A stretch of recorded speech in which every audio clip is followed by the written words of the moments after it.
کچھ بھی پڑھ لو، کچھ بھی کر لو. ہاں یہ بات جو ہے نا کنویں کا مینک واق واقع کنویں کی طرف جاتا ہے. میری جو ہے نا آپ نے لاسوال سمندر بننا ہے. اگر آپ نے اس حقیقت کو پانا ہے تو اس تو تمام حروفوں کو تیاگنا پڑے گا، تمام نمبروں کو چھوڑنا پڑے گا، تمام گنتیوں کو چھوڑنا پڑے گا، تمام ہر چیز کو چھوڑنا پڑے گا، ہر چیز کو اور ایسی چیز کو ڈھونڈنا پڑے گا جسے آپ دھیان اتیت کہتے ہو، کہ اپنے دھیان کو بھی ختم کرنا پڑے گا. آپ نے یہی سمجھنا پڑے گا کہ میں کچھ نہیں، جو کچھ ہے وہی ہے. پھر آپ کو اس خیال میں جانا پڑے گا. پھر یہ حروف جو ہے یہ بھی ایک پاس کی پرواز بھی ایسا ہی ہے، یہ اپنے جہانوں تک لے کے جاتے ہیں. اپنے ہاں ان کا ایک ایریا ہے، ان کا اثر ہے، اثر ہے. کوئی ایسا حرف ہے ہی نہیں جس میں اثر. حروف مقطعات جو پڑھ کے جو کہو وہ کام ہوتا ہے، وہ ایک حد تک ہے، ایک لیکن اگر آپ اس علم کو ڈھونڈیں گے مجھے اللہ کی ذات مل جائے یا خدا مل جائے، تو پھر یہ کسی بھی حروف میں طاقت نہیں ہے کہ آپ کو وہاں تک لے جا سکے. یا کسی میں وہ یہ طاقت نہیں ہے. بس آپ کو تلاش کرنی پڑے گی، تلاش اور سب سے پہلے خود میں ڈھونڈنا پڑے گا. اور صرف آپ کو اور نہیں، ہر انسان کو، ہر انسان اس بات سے پہلے عکس اول کو ڈھونڈو، اس نور کو ڈھونڈو، پھر حروف کی طرف ہم آئیں گے. پھر ہم کیونکہ لفظ بعد میں بنے ہیں، جیسے گنتیاں بھی بعد میں بنی ہیں، ہر چیز بعد میں بنی ہے. جو اللہ تعالیٰ کی تعداد سے پہلے تھی. اللہ تعالیٰ خیال کریں. ایسے قرآن پاک کی آیات ہے جو اس میں لکھا ہے وہ بھی آپ کے، وہ بھی وہی آپ کے. بائبل بھی تھی، توریت بھی تھی، ہر چیز تھی، پر کتابیں بھی بعد میں اتری ہے. اللہ تعالیٰ کی ذات ان سب سے پہلے وہی تھی.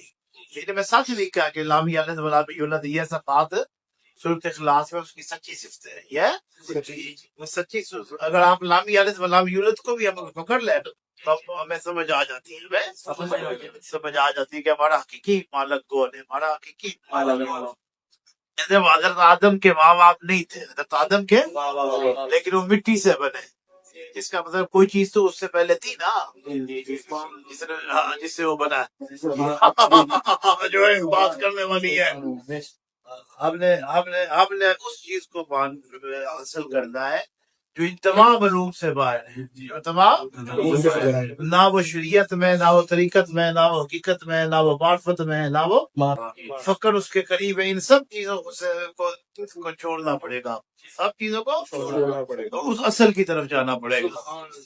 اس مقصد یہ آپ کو ایسے ہی کہ اللہ نے ایک کھیل کھیلی ہے، ایک کھیل یہ ہے کہ اپنی پہچان کے لیے انسان کو بنایا ہے، اور اسے اینک بھی وہ لگا دی ہے جس میں دکھائی کچھ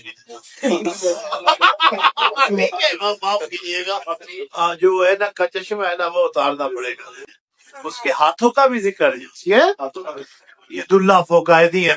ید اللہ میں نے اپنے 2 ہاتھوں سے آدم کو بنایا. اس کے ہاتھوں کا بھی قرآن میں ذکر ہے، لیکن وہ انسان کی طرح کے نہیں ہے، وہ انسان کی طرح کے نہیں ہے. اس کے ہاتھ، اس کا جسم ایسا نہیں ہے کہ کوئی انسان بیٹھا. جیسے کہہ لو جیسے آپ ایک بادشاہ تھا، پورا ملک اس کے ہاتھ میں تھا، یعنی اس کے قبضے میں تھا. اس کے اب یہ ظاہری نہیں پورا ملک ایک آدمی کے ہاتھ میں تھا، یعنی اس کے قبضے میں تھا، اس کے حکم میں تھا. اس کے یہاں مراد یہ ہے، یہاں مراد یہ ہے.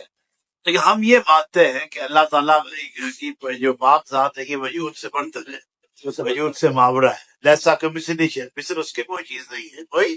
لیکن وجود کا بھی ہم انکار اس لیے نہیں کر سکتے کہ قرآن میں اس کا ذکر ہے، لیکن اس کی آنکھیں بھی ہیں، لیکن وہ مخلوق کی طرح نہیں ہے. جیسے کہ انسان کی آنکھیں ہوتی ہیں، جیسے کہ ایسی آنکھ نہیں ہے، وہ ایسا ہاتھ نہیں ہے جسے ہم دیکھ سکیں، جسے آپ مشاہدہ کر سکیں، جسے آپ وہ ایسا بالکل نہیں ہے انسانوں سے ملتا ہوا جیسے ہم ایک دوسرے کو دیکھ لیتے ہیں.